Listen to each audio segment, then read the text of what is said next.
आज गुरु पूर्णिमा के शुभ अवसर पर हमारे जीवन में जितने भी गुरुजन हैं, वो चाहे स्पोर्ट्स से रिलेटेड हो, सिंगिंग से रिलेटेड हो, ड्रिल, प्रोफेशन, जीवन जीने की शैली जो हमको सिखाए हैं वो भी, और जीवन के सबसे पहला गुरु माँ और अंतिम गुरु बाबूजी। इसके बीच में जितने भी सारे गुरुजी हैं हम लोग, और आज गुरु पूर्णिमा के शुभ अवसर पर सबके पैर छू के प्रणाम करे थी और आशीर्वाद बनैले रही है। ओकर बाद फिर कुछ नहीं के हमरा भी, बस आप सबके प्यार बा। तो का है भाव?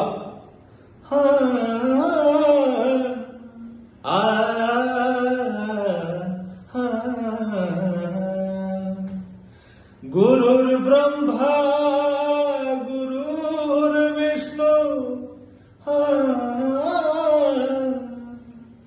गुरुर्देवो महेश्वराय गुरुर् साक्षात् ब्रह्म गुरुर् साक्षात् ब्रह्म तस्मै श्री गुरुवे नमः। दादा दादा जुदा न करा तू बोला के जुदा न करा आगो दिए में राख मई तू बोला के जुदा न करा गोदिए में राख मई।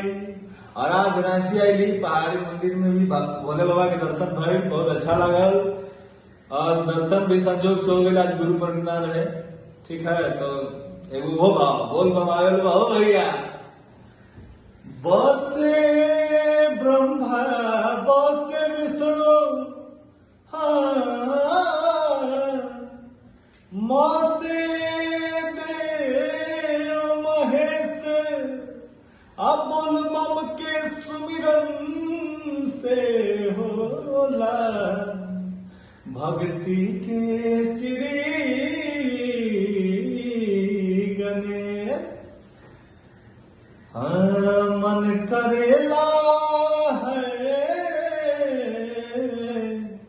मन करेला मन के मंदिर बनाई हो मन करेला मन के मंदिर बनाई हो तुहार मूरत बसौले रही आ तुहारे भक्ति में दौलत कमाई हो तुहारे भक्ति में जिंदगी बिताई हो शीश आपन झुकौले रही हाँ नेह तो से लगौले रही कि पवन पावन हो जाए प्रभु प्रीत में हम भक्त हमारा इशारा जमाना कहे नाम सूतत मिली नाम जागत मिली जे भी देखे शिव के दीवाना कहे है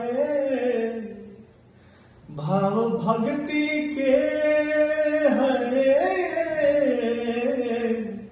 भाव भक्ति के दौलत कमाई हो नेह आपन लगौले रही अमन करेला मन के मंदिर बनाई हो शीश आपन झुकौले रही।